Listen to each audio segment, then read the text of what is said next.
በስመ አብ ወወልድ ወመንፈስ ቅዱስ አሃዱ አምላክ አሜን። ትርጉም ውዳሴ ማርያም ብግዕዝን በትግርኛን። ቅዱስ እግዚአብሔር አምላኽና ብሰላም አጀሚሩ ብሰላም ከፈጽመና ናቱ ቅዱስ ፈቃድ ይኹን። ክቡራን ህዝበ እግዚአብሔር ነቶም እንሰምዕ ድማ ምስጢሩን ጥበቡን ክገልጸልና ናቱ ቅዱስ ፍቃድ ይኹነልና። ውዳሴሃ ለእግዝእትነ ማርያም ድንግል ወላዲተ አምላክ ዘይትነበብ በዕለተ ሰኑይ። ዕለተ ሰኑይ ዝጽለ ዝንበብ ዝትርጎም ምስጋና ቅድስት ድንግል ማርያም ወላዲተ አምላክ። ነዚ መጽሐፍ ዚ ብመንፈስ ቅዱስ ተመሪሑ ዝደረሶ ኤፍሬም ሶርያዊ ኤፍሬም ለባሃዊ ተባሂሉ ይጽዋዕ። እዚ ድማ ሃገሩ ሶርያ ስለ ዝኾነ ሶርያዊ፣ ስርሑ ተግባሩ ጥበበኛ ስለ ዝነበረ ለባሃዊ ተባሂሉ ይጽዋዕ። ቅዱስ ኤፍሬም ናይ ቅዱስ ያዕቆብ በዓል ንጽቢን ተመሃሪ እዩ ነይሩ። ያዕቆብ ከኣ ቁጽሩ ካብቶም ንአርዮስ ዝወገዙ 318 ሊቃውንቲ እዩ። ንአርዮስ ፈልዮም ወጊዞም ክሕደት ደምሲሶም ሃይማኖት መሊሶም ክምለሱን ከለዉ ኣብቲ ዝሓደርዎ ቦታ ቅዱስ ኤፍሬም ዓንዲ ብርሃን ተተኺሉ ካብ ምድሪ ክሳብ ሰማይ ዝበጽሕ ብሕልሚ ይርኢ። ትርኢቱ ከም ዝገለጽካለይ መን ምዃኑ ግለጸለይ ኢሉ ናብ ልዑል እግዚአብሔር ስለ ዘመልከተ ዝተኣዘዘ መልአኽ መጺኡ ባስልዮስ በዓል ቂሳርያ እዩ። ንሱ ንቤተ ክርስቲያን ጽኑዕ ዓንዲ እዩ። ብስብከቱ ልቢ ደቂ ሰብ ናብ ብርሃን ዝልውጥ እሞ ንቅዱስ ኤፍሬም ደግነቱን መንፈሳውነቱን ብራእይ ተገልጸሉ ምዃኑ ሓበሩ ነገሮ። ቅዱስ ባስልዮስ ቁጽሩ ምስቶም 318 ኣቦታት እዩ። ግና ብእርጋን ወይ ድማ ብሕማም ምኽንያት ተሪፉ ወይ ከዓ በጺሑ ተመሊሱ ምዃኑ ኣይተፈልጠን። ቅዱስ ኤፍሬም በዚ ስለ ዘይዓገበ ንቅዱስ ባስልዮስ ብዓይኑ ክርእዮ ደለየ እሞ ንመምህሩ ኣቦትኡ ኣብጺሑ ስለ 3 ነገር ይኸይድ። ቀዳማይ ምስ ከምዚ ዝበለ ኣቦ ምዝርራብ መንፈሳዊ ምስጢር ይርከብ እዩ። ካልኣይ ብእዝኒ ዝሰማዕኻዮ ብዓይኒ ርኢኻ ምርግጋእ ስለ ዝግባእ። ሳልሳይ እቲ ራእይ ናይ መንፈስ ቅዱስ ዲ ወይስ ሰይጣን ኣታሊሉኒ ብማለት ንቂሳርያ ከደ። ግናኸ ቅዱስ ኤፍሬም ከይዱ ንቅዱስ ባስልዮስ ከምቲ ዝረአዮ ኮይኑ ኣይረኸቦን። ንሱስ ኣብ ወርቂ መንበር ተቐሚጡ ኣብ ወርቂ ኣትሮኖስ ወርንጀለ ወርቂ ዘርጊሑ ዘንጸባርቕ ካባ ደሪቡ ጽሩይ መጠምጠምያ ርእሱ ተጠምጢሙ ሃሪ ዝመት ሓዚኡ ግሩም ዝኾነ ወርቃዊ ጭራ ሒዙ ንምእመናን ክምህር ረአዮ። በዚ ድማ ወተሃዘቦ ልቡ ለኤፍሬም ከመስጋዊ ውእቱ እስመ ምስጢራት ይትከሰታ ለትሑታን ውስተ ምይንት ነፍስ ኢተሃድር ጥበብ ከም ዝብል ንመንፈስ ቅዱስ ክልተ ግብርዶ ኣለዎ እዩ ወይስ ተታሊለኤ እናበለ ብሕልንኡ ከደይብን ከውርድን እንከሎ 4 ነገራት ይርኢ። ቀዳማይ ቅዱስ ባስልዮስ ቃል ኣምላኽ ክሰብኽ ከሎ ካብ ኣፉ ከም ነጸብራቕ እሳት እናወፀ ነቶም ህዝቢ ኣብ ልቦም ኣትዩ ክወሃሃዶም ይርኢ። ካልኣይ ርግቢት ኣብ ርእሱ ክትዓልብ ይርኢ። ሳልሳይ ተሃዋስያን ዝምብ ኣብ ክዳኑ እንተዓለቡ ተቓጺሎም ከም ቆሎ ክረግፉ ይርኢ። እዚ ድማ ለከዊን እሳት በጺሑ ስለ ዝነበረ እዩ።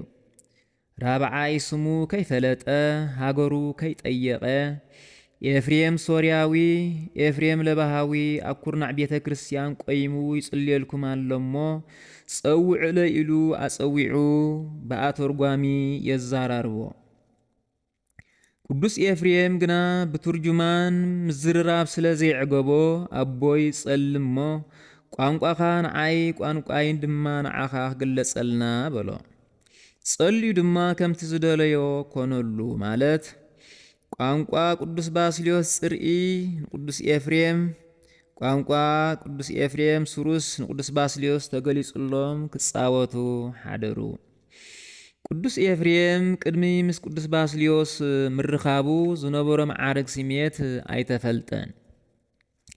ግና ቅዱስ ባስልዮስ ካብቲ ዝጸንሖ ደረጃ ማዕረግ ወሲኹ ካብቲ ናቱ ሃገረ ስብከት ከፊሉ ንምእመናን መሃሪሉ ኣዘዞ። ቅዱስ ባስልዮስ ዝለበሶ ክቡር ልብሲ ስለ ክብረ ወንጌል እዩ እምበር ልብሱስ ወጮ እዩ ነይሩ ይብል። ሎሚ ካህናት ምእንቲ ክብሪ ስጋኡን ደሙን ክብሉ ወርቂ ኣኽሊል ናይ ክብሪ ልብሰ ግርማ ለቢሶም ከም ንርእዮም ማለት እዩ። ቅዱስ ኤፍሬም ኣብቲ ዝተዋህቦ ሃገረ ስብከት ወንጌል እናምሃረ ክቕመጥ እንከሎ ሓንቲ ካብ ደቂ ነገስ ዝኾነ ሰበይቲ ዝገበሮት ሓጢኣት እናጸሓፈት ተቐምጦ ነበረት።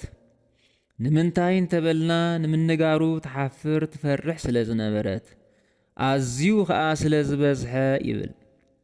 ሓደ መዓልቲ ነቲ ዝተጻሕፈ ሓጢኣታ ጠቕሊላ ንቅዱስ ባስልዮስ ኣቦይ ኣብዚ ዘሎ ኩሉ ይደምሰሰል ክበለኒ በለቶ። ይፈሓቆልክ ድማ በላ። በዚ ከዓ ገንፂላ እንተረኣየት ኩሉ ተፋሒቑ ከብቅዕ ሓንቲ ከይተደምሰሰት ተሪፋ ርእያ ንሳ ዘእጽብቲ ለነጊር ወለገቢር ይብላ። ንምንጋራ ኾነ ንምግባራ እተጨንቕ እያ ኣዝዩ ኣቦይ እዚኣኸ በለቶ። ንሱ ድማ እዝስ ንቅዱስ ኤፍሬም ደኣ እንተተኻእሎ ሕተትዮ እምበር ንኣይስ ኣይኮነን በላ። ዘይከኣሎ ኾይኑ ኣይኮነን ግና ቅዱሳን ልማዶም ክብሪ ርእሶም ካብ ምግላጽ ናይ ብፃዮም ክብሪ ክግለጽ ስለ ዝደልዩ እዮም። ከምኡውን ነታ ተነሳሒት ሰበይቲ ላዕልን ታሕትን ብምባል እንተደኸመት ጻማ ድኻማ ስለ ዝኾና እቲ እትደኽሞ ኣብ ቆነና ኣትዩ ንስሓ ስለ ዝቝጸረላ በዚ ናብ ቅዱስ ኤፍሬም ክትከይድ ነገራ። ከይዳ ድማ ይፈሓቆልኪ በለኒ በለቶ። ንሱ ድማ ልክዕ ከምታ ቅዱስ ባስልዮስ ዝበላ ቃለ ትሕትና እዝስ ንቅዱስ ባስልዮስ ሊቀ ጳጳሳት ደኣ እንተተኻእሎ እምበር ኣነስ ኣይከኣልኩን በላ። ዘይከኣሎ ኾይኑ ኣይኮነን ከምቲ ቅድም ዝበልናዮ ነታ ተነሳሒት ሰበይቲ ኣብ ቆነና ተቖጺሩ ጻማ ድኻማ ክትረክብ ሓጢኣታ ክሕደገላ እዩ። እታ ተነሳሒት ሰበይቲ ቅድሚ ናብ ቅዱስ ባስልዮስ ምምላሳ ቅዱስ ኤፍሬም ከምዚ ይብላ። ከድኪ ግና ከምቲ ዝሓደክዮ ብሂወተ ስጋ ኣይክትረኽብዮን ኢኺ። ዓሪፉ ሬስኡ ተሰኪሞም ናብ መቓብር ክወስድዎ ክትረኽብዮ ኢኽሞ ከይተጠራጠርኪ ኣብቲ ሬስኡ ኣቐምጥያ ሓጢኣትኪ ክሕደገልኪ እዩ ኢሉ ኣእሚኑ ኣፋነዋ። ከይዳ ከዓ ከምቲ ዝበላ ኾይኑ ጽንሓ። ንሳ ግና ከምታ ቅዱስ ኤፍሬም ዝበላ ገበረት። በዚ ድማ ሓጢኣታ ተደምሰሰላ። እዚ ድማ ካህናት ብሂወተ ስጋ ከለዉ ምስ ሞቱን ሓጢኣት ከም ዘስተስርዩ የረዳአና። ቅዱስ ኤፍሬም ተማሃሪ ቅዱስ ያዕቆብ በዓል ንጽቢን ከም ዝነበረ ተገሊጹ ነይሩ እዩ። ስምዖን ዘአምድ መምሃርቱ ብጻዩ ስለ ዝኾነ ክበጽሖ ናብ ቅዱስ ኤፍሬም መጺኡ እንከሎ ቅዱስ ኤፍሬም ክምህር ከለኹ ሰላም ለኪ እግዝእትየ ቅድስት ድንግል እናበረ ክናገር ሰሚዑ ኦ እግዝእትየ ዝብል ካበይ አምጺእካዮ መምህርና ኣይነገረናም በሎ። ነጊሩና እባ ኣይነገረናም ብዝብል ተኸራኺሮም ይመስከር ተባሂሎም ኣብ መቓብር ከይዶም እንተረኣዩ 10 ኣጻብዑ ከም ድሙቕ ሽምዓን ናበርሃ ተንሲኡ በህይወትየ እብለኪ ሰላም ለኪ ኦ ቅድስት ድንግል ከመ ስምዖን ዘአምድ ወድህረ ሞትየሰ ኩሎሙ ኣይጽምትየ ይብሉኪ ወይ የድሱኪ ሰላም ለኪ ኦ እግዝእትየ ቅድስት ድንግል ከመ ኤፍሬም ሶርያዊ ኢሉ መስከረ። በዚ ድማ ሕያውነት ቅዱስ ኤፍሬም ተገልጸ። ከመይ መምህሩ ድሕሪ ሞቱ ዝናገሮ ፈሊጡ ምምስጋን ማለት እዩ። ሶርያዊ በሃገሩ ዘበሎ ድማ እዚ እዩ። ቅዱስ ኤፍሬም ምንም እኳ መንፈሳዊ ኣቦ ምእመናን እንተኾነ በዓል እደ ጥበብ ስለ ዝነበረ ካብ መሬት ከም ጣሳ፣ ብርለ፣ ብርጭቆ ዝኣመሰሉ ኣቑሑ ሰሪሑ እናሸጠ ናይ ዕለት ምግቡን ናይ ዓመት ልብሱን ኣትሪፉ ንድኻታት ይምጽውቶ ነበረ። ክምጽውትን ከሎ ድማ ኣዝዩ ስለ ዘፍቅራ ብስም ቅድስት ድንግል ማርያም እዩ። ምስጋናኣ ከም ሑፃ ከም ከዋኽብቲ ሰማይ በዚሑለይ እንተዝርኢ ከም መግቢ ምተመገብክዎ ከም ልብሲ ምተኸደንክዎ እናበለ ይምነ ነበረ። ዝደለይዎ ምግላጽ ዝለመንዎ መሃብ ዝኾነ ልዑል እግዚኣብሔር ልመናኡ ሰሚዑ ገለጸሉ። በዚ ድማ ቅጽሩ 1000 ዝኣክል ድርሳናት ደሪሱ ኣሃዝ እግዚኦ መዋግደ ጸጋከ ክሳብ ዝብል ኮነ። ዝጽልዮ ጸሎት እውን ካብ ወንጌል ወበሳድስ ወርህ ዝብል ኣውፂኡ ጸለተ እግዝእትነ ማርያም ብዕድሚኣ መጠን 64 ግዜ ይጽሊ ነበረ። ቅዱስ ኤፍሬም ከምዚ ኢሉ ክነብር እንከሎ ካብ ዕለታት ሓደ መዓልቲ ዕለተ ሰኒ ንግሆ ስርሑ ኣብታ ዝሰርሓላ ተቐሚጡ እንከሎ ቅድስት ድንግል ማርያም ወላዲተ ኣምላክ ናብኡ መጸት። ብርሃናዊ ምንጻፍ ተነጽፈ፣ ብርሃናዊ ድባብ ተዘርግሐ። ኣብ ልዕሊ እዚ ኮይና ኦ ፈታውየ ኤፍሬም ሰላም ንዓኻ ይኹን ትብሎ። ንሱ ድማ ተዓጢቑ ኢድ ነሲኡ ቆመ። በላ መስግነኒ ትብሎ። ከመይ ገይረ ከመስግነኪ ይከኣለኒ?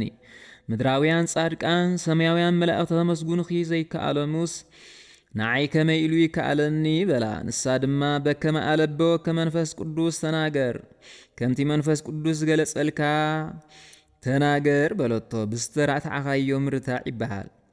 ንሳን ጎይታ ክትጸንስ እንከላ ነቲ መልኣኽ እዚ ሰብኣይ ከይፈለጥ ከመይ ኢሉ ይኸውን ምስ በለቶ መንፈስ ቅዱስ ከሓድረኪ ሓይሉ ልኡን ከጽለኪ ኢልዋ ስለ ዝነበረ ከምኡ በለቶ። ንሱ ድማ ባርኽኒ በላ። በረኸት ወደይና ኣቦኡን መንፈስ ቅዱስን ኣባኻ ይሕደር በለቶ። ተባሪኹ ምስጋናኣ ይጅምር። ከመስግና እንከሎ ሓደ ተምሃሪ ቅኔ ቆጺሩ ከም ዝቕነ ድርሰት ሓሲቡ ከም ዝጽሕፍ ደራሲ ኣይኮነን። እንታይ ደኣ ብልሂ ተምሃሪ ንዘጽንዖ ቀለም ኣብ ቅድሚ መምህሩ ጸፍ ኣቢሉ ከም ዘንብብ ከምኡ እዩ። ቅድስት ድንግል ማርያም ንቅዱስ ኤፍሬም ምስጋናኣ ከተድርሶን ከላ ኣብ 7 ከፊላያ ኣድሪሳቶ። ምኽንያቱ ድማ ብ7 ዕለታት ክትምስገን ፍቓዳ ስለ ዝኾነ ከምኡ እውን እተን 7 ዕለታት ናታ ምሳሌ ስለ ዝኾና እዩ። ከመይ በታ ቀዳመይቲ ዕለት እሁድ ትምሰል። በታ ቀዳመይቲ መዓልቲ 10 ፍጥረታት 4 ባህርያት ተረኺቡ እዩ። ካብ ቅድስት ድንግል ማርያም ድማ ለዘኮነ ምክንያተ ፍጥረት በህላዊሁ ከም ዝብሎ ስርወ ፍጥረታት ጎይታና ምድሓናን ኢየሱስ ክርስቶስ ተረኽበ። ብዕለተ ሰኑይ ትምሰል። ሶኒ መዓልቲ ካብ ምድሪ ክሳብ ሰማይ መሊኡ ዝነበረ ማይ ኣብ 3 ከፊልዎ ይርከብ። ንሱ ድማ ሓደ ኢድ ንላዕሊ ሰቂልዎ፣ ንሱ ሃኖስ ይበሃል። ሓደ ኢድ ኣብ ዙርያኡ ወሰኖ። ብዕለተ ሰኑይ ትምሰል። ሶኒ መዓልቲ ካብ ምድሪ ክሳብ ሰማይ መሊኡ ዝነበረ ማይ ኣብ 3 ከፊልዎ ይርከብ። ንሱ ድማ ሓደ ኢድ ንላዕሊ ሰቂልዎ፣ ንሱ ሃኖስ እዩ። ሓደ ኢድ ኣብ ዙርያኡ ወሰኖ። ሓደ ኢድ ከዓ ቀጥ ኣቢሉ ማሕደረ ብርሃናት ገበሮ፣ ንሱ ጠፈር ይበሃል። ጠፈር ብቅድስት ድንግል ማርያም ብርሃን ብጎይታና መድሓናን ኢየሱስ ክርስቶስ ይምሰል።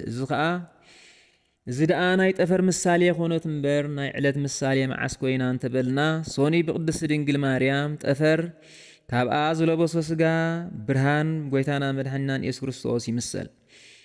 ብዕለተ ሰሉስ ትምሰል። ሰሉስ ጎይታ ለታብቁል ምድሪ ሃመልማለ ሳይር ዘይዘራእ በበዘርኡ ወበዘመዱ በበኣርኣያሁ ወበኣምሳሊሁ ምስ በለ ብኢድ ዝእረዩ ኣትክልቲ ብማዕፂ ዝዕጸዱ ኣዝርእቲ ብማሕፀየ ዝቁፅረፁ እፀዋት ንስጋውያን ምግቢ ዝኾኑ ተረኽቡ። ካብ ቅድስት ድንግል ማርያም ድማ ምግቢ መንፈሳውያን ዝኾነ ጎይታ ተረኽበ።